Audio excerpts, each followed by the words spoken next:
Yes guys, after Egypt's 3-1 defeat yesterday to Russia, it is almost certain that after today's results Mohamed Salah will be at the World Cup. I mean, not technically, but if results go their way, then Mo Salah will be out of the World Cup.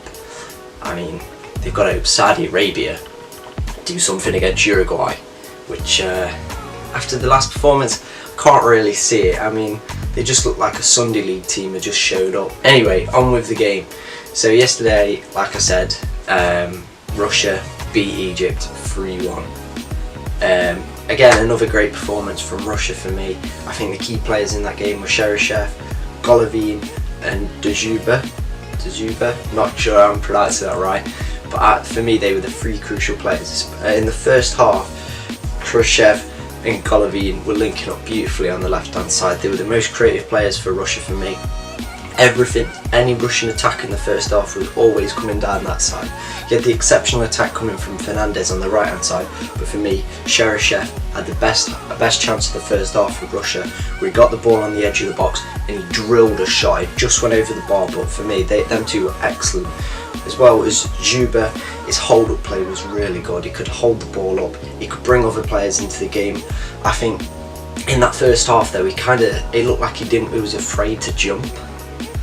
I'm not sure about that, but he kind of looked afraid to jump for the ball from corners and crosses. I think that's the thing for Russia. They just like that clinical edge in the first half, that key ball or that key pass to get Dzyuba into the game, get him on the edge of a header and just score. Really, I think that was one thing they lacked. Egypt, on the other hand, I think first half they didn't play bad. But again, they lacked that clinical edge. I think they failed to really get Mo Salah on the ball enough for me. He did have that pop shot on the edge of the box where he cleverly turned and just past the post his shot went. But for me, they just didn't feed him correctly. They weren't giving him through balls. It looked like they were afraid to put him on the ball or send him through in case his shoulder went again. For me, that's what it looked like. But I don't know. I think the best chance they had of the half was Trezeguet's shot, where he got it on the edge of the box and just curled it. For me, that was a really good effort for Egypt. And I think the first half was very open, quite end to end, quite fast paced. Something that hasn't been a key feature in the World Cup so far. I think a lot of games have been quite slow paced. There's been exceptions like the Spain-Portugal game and this one for essence. And so for me, it was really entertaining first half. I know that it just didn't like that clinical edge.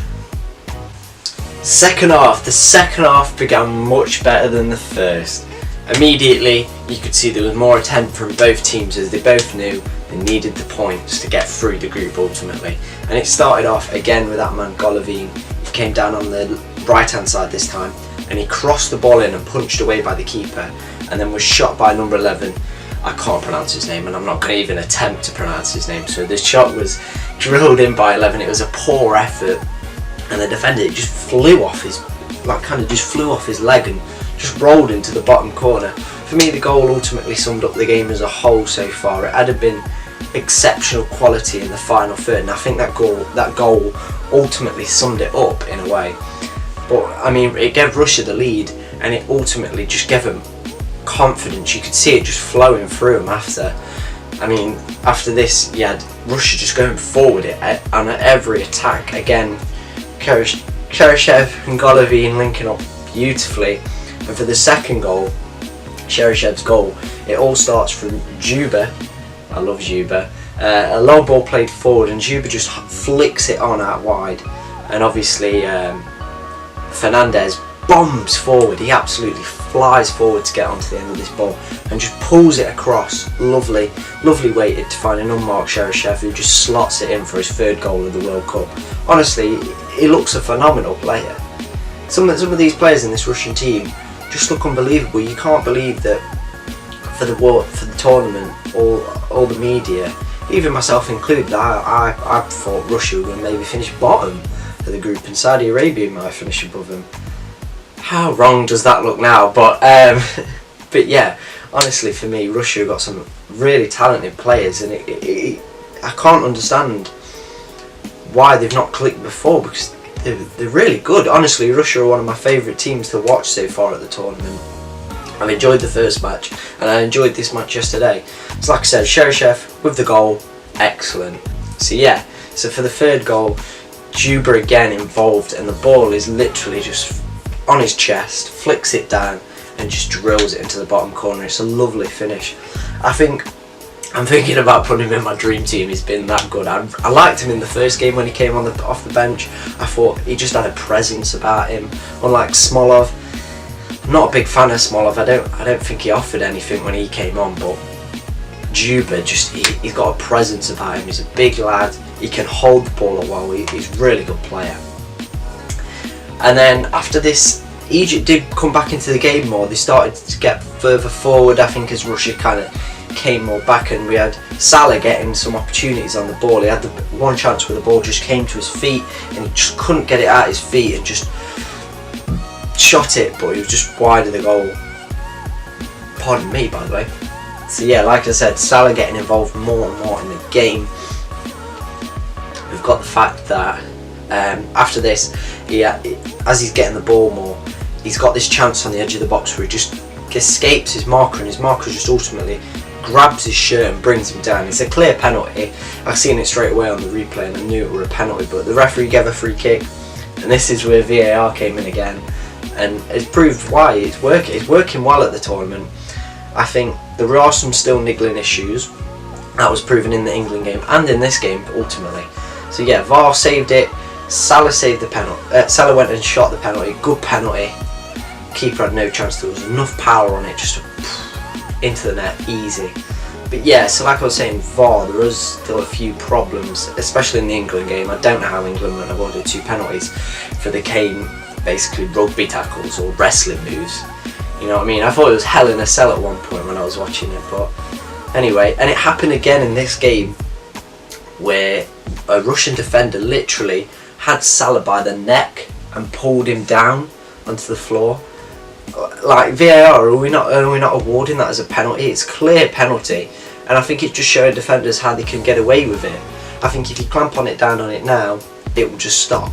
I think that's what VAR is there for, and if it's not going to be used appropriately, then maybe it needs to be looked at, because it is really doing well at this tournament.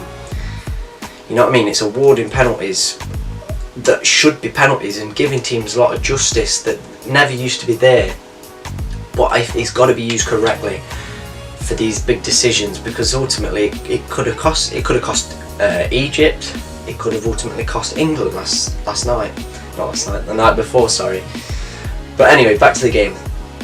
So after that, it kind of died out. There weren't really many other chances in the game, but overall I just enjoyed the game again. The second half really brought it to life.